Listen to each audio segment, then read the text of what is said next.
The topic top of mind for, I think, all of us is the coronavirus, how we're going to respond from the Commonwealth standpoint, how we're going to respond from the federal standpoint. I want to discuss 4 items on the coronavirus, then one other topic, and then I'll be happy to take your questions. I want to deal with the immediate healthcare consequences and what we're trying to do to make a more appropriate response. I want to deal with some of the healthcare directly related costs. Then I want to deal in 2 parts with where I hope our country will move in terms of economic support for those affected, and then on a broader economic basis. In terms of the Commonwealth, the number of infected cases is roughly 17. I say roughly because these numbers are changing on an hourly basis. I think we should all expect these numbers to increase, and I believe probably dramatically increase as more testing equipment gets into the marketplace. In Virginia, while we still are short test, we don't have the substantial lack of testing equipment that many Western states who have a higher volume have right now. After this crisis is over, the failure of the federal government to have adequate preparations for having these tests prepared and learning from why Korea is able to have put out 200,000 tests and we are still at a much smaller number needs to be investigated. One of the things I'm calling on right now is for CDC to change its guidelines to hospitals, doctors, and others who are administering the test. So far, there's been a lack of clarity. People may come in with certain symptoms. Some hospitals, based upon earlier CDC guidelines, are saying if that individual comes in even manifesting some indications of high fever and flu-like symptoms, if they don't have some connectivity to somebody who's traveled abroad, tests are not being provided. I think we are past that point.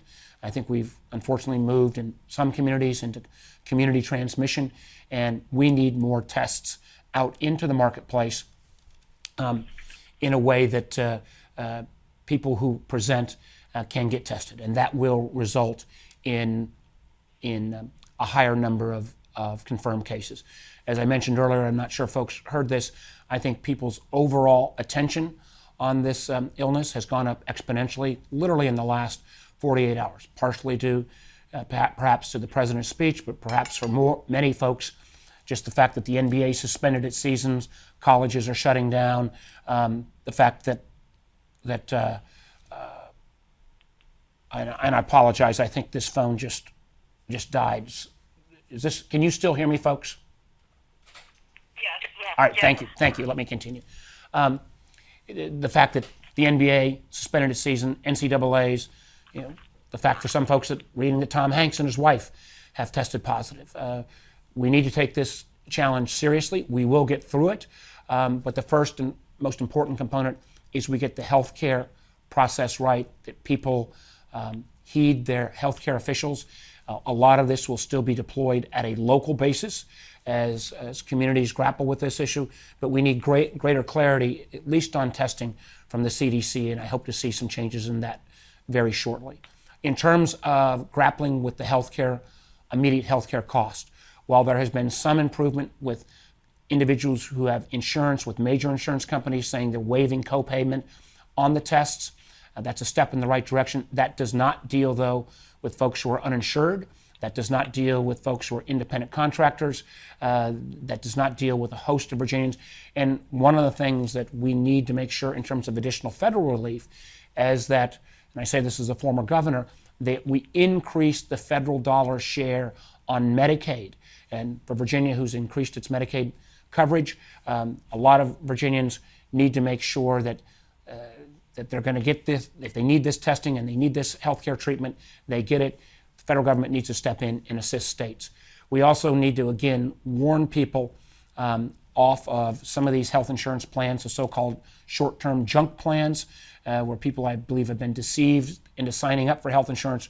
They may present and find that they have no coverage. Part of the federal response needs to try to make sure that we cover those circumstances as well. And this is going to be a bit rocky. We've seen the federal government come forward with $8 billion so far. That was mostly going to shore up public health facilities, to shore up some of the assistance for testing and some of the research. It's not going to cover, for example, the increased federal share on Medicaid. It's not going to cover some of the increased costs we'll have around both testing and full coverage. So we've got more work to do there.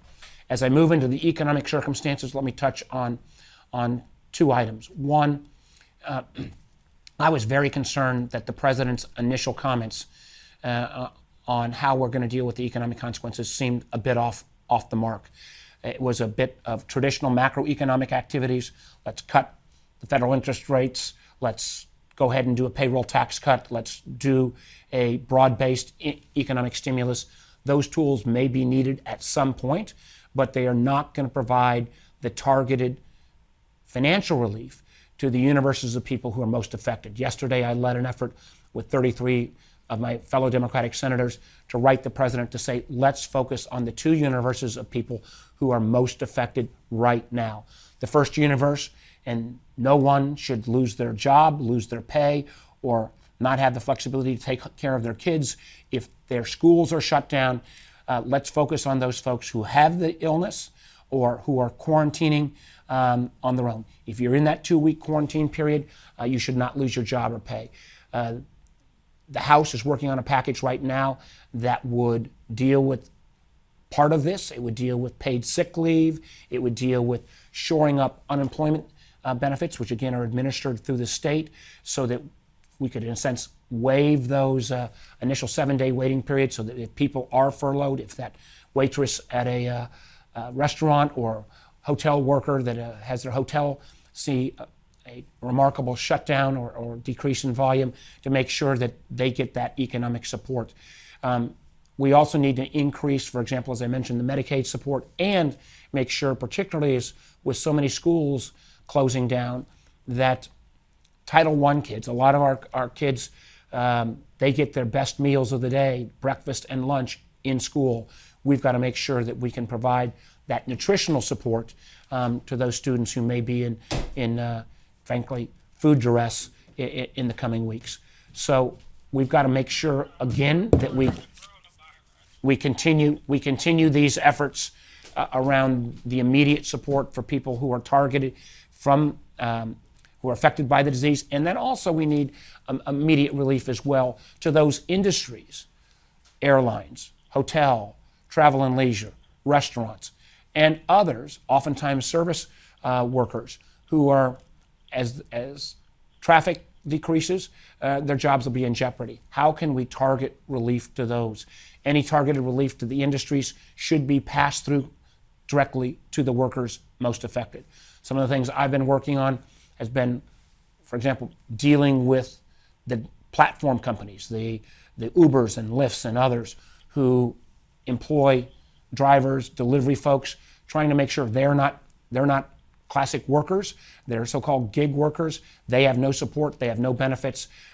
Good news is some of the companies have taken at least a first step to say they'll provide 14 days worth of pay if you're sick or if you're mandated quarantined. We need to see more from those companies. We also have been working with the banks and the regulators, because for small businesses, and for that matter individuals, if you've been laid off or if you're furloughed and you can't meet your rent or mortgage, we've got to make sure that you're not put out of your home. We've got to make sure that you're not dinged by the credit rating agencies, and we are working with those entities right now. And part of what we're going to require as well is regulatory forbearance, so that those, whether they be credit rating agencies or banks or other financing institutions, can give that forbearance and not fall awry of regulatory standards. And then finally, as we've seen this macro activity in the marketplace, clearly the markets voted on how they've viewed the president's efforts last night with a giant thumbs down. That's not good for our country. That's not good for the economy. I'm going to be contacting the Fed and others. We have to be prepared as this economic duress spreads through the marketplace. If short-term credit dries up, as it did in 2008, if we see companies about to go under that are major brand names, we're going to have to at least be prepared on how we can not have the long-term economic damage that will take place candidly in a much shorter time frame than even we saw in 2008 and 2009 over the coming over the coming weeks.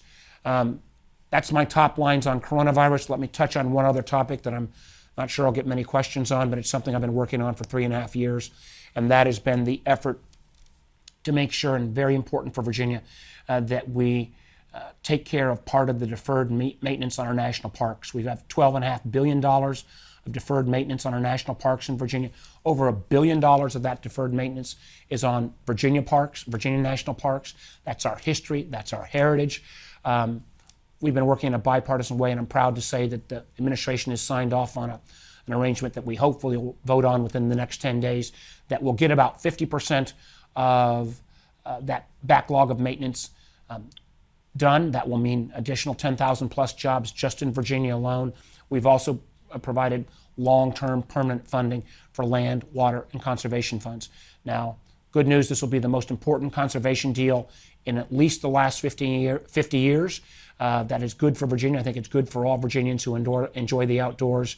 Obviously, it may not be top of mind with the healthcare challenges we have with coronavirus. So a little bit of an overview. Happy to take your questions and comments. And again, sorry about the technical glitches. For those of you on the audio and video side, we will send you a full studio quality of both the video and the audio immediately after this press availability is finished. So now open for questions. Senator, this is Mitchell Miller for WTOP. Do you think that the president should declare a national emergency, and what are some of the key things that would allow him to do if you think that? I do believe it's time for the president to declare a national emergency. I think it has been short-sighted not to act already. I think on top of that, any notion that would further spook the markets, well, we are at, as of about 20 minutes ago, close to 27, 28% down from our highs of just a month and a half ago. So the markets are spooked. I think that kind of national emergency would actually send the kind of level of confidence that I think all of us have been looking for from the White House.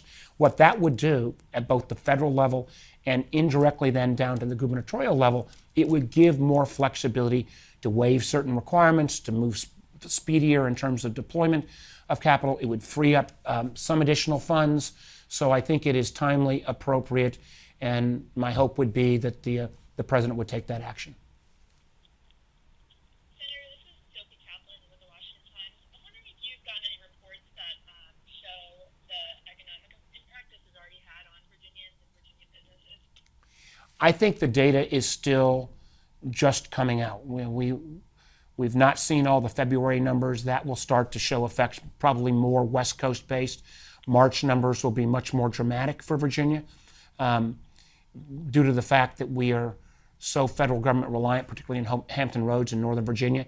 We've not seen slowdowns on those dollars, but we have a very robust tourist industry in the Commonwealth. We have International Gateway Airport at Dulles. We have a decrease in shipping out of the port in Hampton Roads. So we will see numbers that will show, I think, dramatic declines. That's why we need to, on the economic relief, look at 3 areas. First, let's focus primarily on making sure people get access to the health care and no one fails to present at a hospital or a doctor because they're afraid of not being able to pay the bill to get tested or get treatment.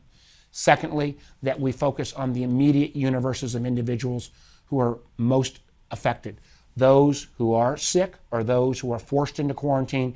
And as I've said, no one should lose their job, lose their pay, or not have the freedom to take care of their kids if they're forced into that quarantine type arrangement. And then third, the universe that unfortunately is going to grow, which is those industries that are most directly affected.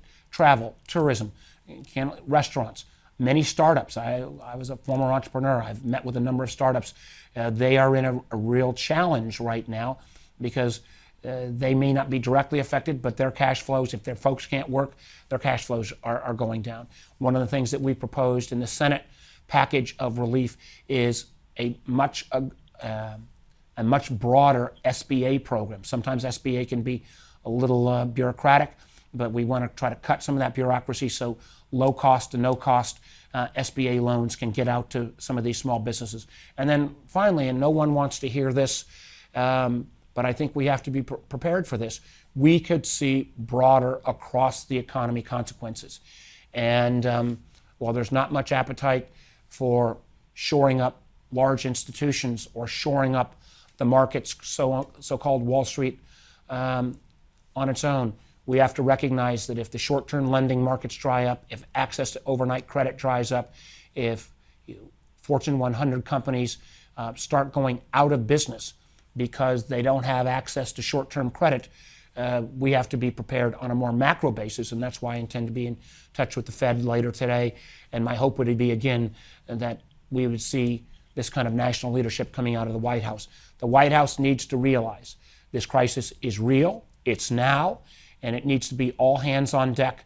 The idea that it appears that they've been trying to somehow mitigate or sweep this under the rug, those days are behind us. And you don't need to listen to me. You need to look at the markets. You need to look at the NBA. You need to look at, as we see, increasing number of Americans and prominent individuals like the actor Tom Hanks and his wife test positive. We will get through this. There's no question we will, but we'll get through it in a more efficient, effective, and less harmful manner if we take strong and decisive action now. Senator, this is Mike. Is Congress going on recess tomorrow? Is that a good idea in view of what's happening in Capitol? Can you give us some idea of what's happening in Washington? Listen, I think that Congress should not close down. I think that I think Speaker Pelosi said this, that we are in effect stewards or captains of the ship, and we need to be here. And frankly, in many ways, we need to be the last to send the signal that our government isn't fully functioning. Now, again, it's a bit easier for me to say as somebody who lives in Northern Virginia, but my hope would be that and I was very disappointed, and I saw this just as I was coming in, that the House package, that it appears that the minority, the Republicans in the House, are fighting the House package. Listen, it may not be perfect what the House is proposing. Let's get that aid and assistance out. It will help people that over the next 10 days, if we don't act, will be in economic duress and will be in need and won't get that need because we haven't acted. This would be the time as well, I would urge. The president made an appeal last night for us to put aside partisanship. He needs to realize to do that, the administration needs to work with us to get a package that we can get, at least in terms of the short term, passed now. This is Mike, Congressman Nix. I have a question. What is your comfort level with the coronavirus protection and outbreak for some of the older or fiscally stressed areas like Petersburg, and also the nursing homes around the area? Nursing home that was sort of like ground zero in Washington State. What's your comfort level as far as protections for those who really are the most susceptible and who Well, listen, also afford?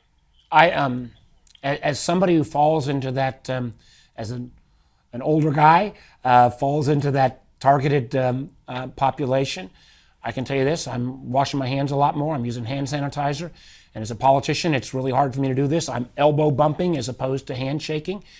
These are fairly simple things, but I think they are good hygiene and what the healthcare officials have recommended. In terms of an even more compromised elderly population, or in communities where there is not a strong health network, where people have to rely upon public health officials, one of the things that the $8 billion that we passed a week ago that the president did sign was getting resources out to those public health facilities.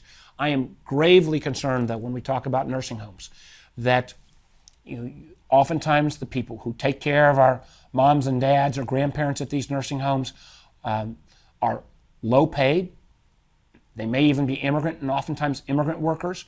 And if somebody's afraid of getting tested because they can't afford to take time off, or they're afraid that ICE may deport them, that is not good for that family. And frankly, it's not good for those patients in the nursing homes. I would hope we would see some forbearance from some of the agencies that are involved. And I also, again, goes back to my issue that no one should lose their job, their pay, or not have the freedom to take care of their kids if they are subject to quarantine. And we've got to also on the front end make sure that nobody's afraid or unwilling to get a test because of the cost of those tests. Those items, at least our first stab at that, is part of what the House and part of what I and other Democratic senators have put forward ought to be at least the first step of resources that we put out candidly before we leave town. Senator Max Stoneberg from the Virginia Daily. You mentioned simple measures, hand sanitizer, washing your hands, things like social distancing, and that we're hearing a lot. Do you think that we are sending a mixed message saying that this is the crisis, this is the pandemic, but we also have easy solutions that we can do to keep people safe? Is there any concern that we are not making the situation worse, but maybe daring too far to frighten people about how contained this is or what we can do to avoid making the situation worse? I'll make sure I've got this. You'd think as a cell phone guy I'd be able to, not my phone, make sure I've got the volume as high as possible. I think this has been a line that we have to walk. I know I did a teletown hall the other night where folks in Virginia Beach, one caller was saying, there was a festival 6 weeks out or 8 weeks out that he was hoping Virginia Beach would cancel. I'm not going to micromanage it, but something that's 6 or 8 weeks out, I would probably hold on making a final determination on that now. On the other hand, I had another caller that said, aren't we over-exaggerating this? I don't think we're over-exaggerating this. I think if you look at other nations, I think if you look at what's happened in Washington State, I think if you look at the fact that, frankly, if we'd been more aggressive earlier on, particularly around the testing issue, that we would be further ahead. I worry that, and this is why I think we need to prepare people, that we may have exponentially more infected individuals in Virginia than the current number of 17, 18, or 19, whatever it is in the next few hours. We don't have those higher numbers because we have not had the level of testing that is appropriate. And I think we need, as a country, to be prepared for a giant ramp up in numbers. That doesn't mean the virus is running rampant. It simply means that there are probably a lot of people who are infected right now who don't know it. Obviously, that even hurts our ability to curtail it. So for those folks who up until the last couple of days have kind of ignored this or blown this off, I hope the reflection of what's happening in the market, I hope political leaders on both sides of the aisle making the comments, I hope for those who are sports fans who realize that the NBA wouldn't suspend its season or the NCAA wouldn't play in empty arenas if they didn't think this was serious, will recognize that this is a challenge. Now, it is much more dangerous than the flu. I do think the fatality percentage numbers will come down dramatically as more people are tested, and it indicates there's a greater level of illness already out there. I believe Dr. Fauci, who is the one individual, perhaps the only individual that most Americans seem at this point to be testing, I believe said yesterday in public testimony that he saw this as upwards of 10 times more deadly than the common flu. That would still put it only in about a 1.5% fatality rate, and again, disproportionately skewed towards certain demographics. But let's take this seriously, and the more we can shut it down, we may not be able to contain, but we may be able to stop the flow. Senator, this is Bill Atkinson from Progress the Next Caller again. The question I have is pertaining to schools and the distance learning. For example, the City of Colonial Heights Public Schools is going to be test driving distance learning Monday, giving kids a school holiday and making a staff development day. One of the issues that has been brought up with distance learning is the fact that there are some areas where the students just do not have access to internet. What can the government, or what can you do in the government to help ease some of the concerns of these school administrators who are worried about having to offer distance learning to some areas that don't have Sure. internet access? Let me go at that, and I think there's lessons we can learn from Washington State on that subject. And again, this will, and I've talked with the governor on this issue, and I believe the state superintendent will be communicating with local superintendents. One, I think, I commend any school division that's going through a test run, or at least thinking through how they prepare for a shutdown, number one. And one of the things that has become evident in Washington State is that as school divisions think about that, they ought to think about just making sure they've got, for example, the cleaning materials. Because of the nature of a virus, you're going to have to clean down the whole school. And most folks, they may do that once a year, making sure they've got those materials available. It's just kind of one of those things that you might not come to a mind, but on a common sense checklist. One of the things we also have to do, and I've already mentioned this, is make sure that we go ahead and get pre-approval for particularly kids who are free and reduced lunch, that there'll be an ability, even if the school is closed down, to provide those free and reduced lunches at some vehicle, and you can get, in a sense, pre-approval on a regulatory basis to make that happen. On the question of broadband, at the end of the day, there is not a federal mandate here where we can suddenly wave a wand. It's why I've been supporting deployment of broadband across our country and across the Commonwealth, something I did a lot when I was governor for so long. We're now seeing potentially our failure to do that in many ways come home to roost. What we can do, though, is encourage our internet providers, the Comcast, the Verizons, the AT&Ts, and others, to, in a sense, create free Wi-Fi hotspots. And again, we'd have to grapple with this with issues around social distancing, but to try to make those kind of hotspots more readily available, make them free, so that if somebody has to actually go to some, and you'd have to work through a series of logistics, but there is a way that we can provide some stopgap relief, particularly for poorer families, that might allow their kids to have some access so they don't fall behind. But I do hope this will be one of the items that will come out of this crisis, that any community, and for those of us at state and federal level, if we don't come out and make absolutely clear that broadband is a necessity and not a nicety out of this, and put the oomph behind it to get it done, shame on us. Sorry for the long answer, but it's a really important question. Thanks, sir. Senator, this is Sherry Hamilton, Gazette Journal. Do you have an opinion about... Could you speak up? I'm having, maybe it's the phone or my age, but I'm having a little trouble. Go ahead. Okay, Sherry Hamilton with the Gazette Journal. Do you have an opinion about the president's decision to keep European people from coming here, but not keeping people from the UK from coming here? Sherry, that's a great question. I want the president to do well. He is our president, and this is a moment of national emergency. I'm not going to make commentary on his talk last night, other than the fact that the markets voted, I think, in a major way in terms of what they thought of it. I worry both in terms of his tone, somehow calling this a foreign virus. This is only something that the virus knows no distinction between Europeans, Chinese, Americans, black, white, anyone in between. And I really question the rationale on why you would pick to bar part of Europe and yet not bar the UK, which has the largest international gateway airport around at Heathrow in London.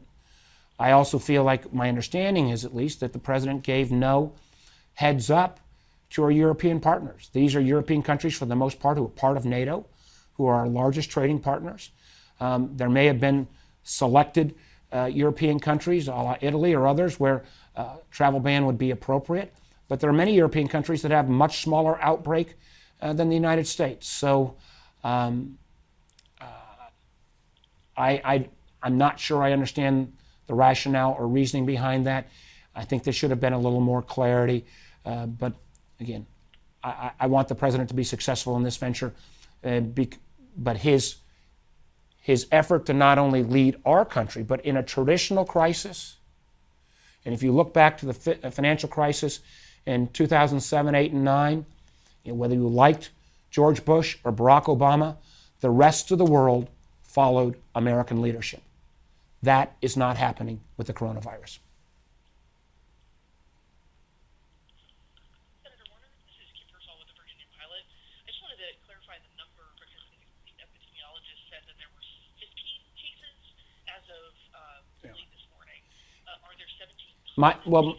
My understanding is, just as we were coming on, that VDH was indicating 2 additional. We don't know where they are, but quite honestly, that number is probably only going to be valid. I would doubt it would be valid for even a few more hours. The governor's doing an update at 2 o'clock. I think the governor is going to do an update. I just got told the governor will do an update at 2 o'clock, and he will have more current numbers. But I think it, I can't tell you how to do your reporting, but whatever number you have right now, it's current.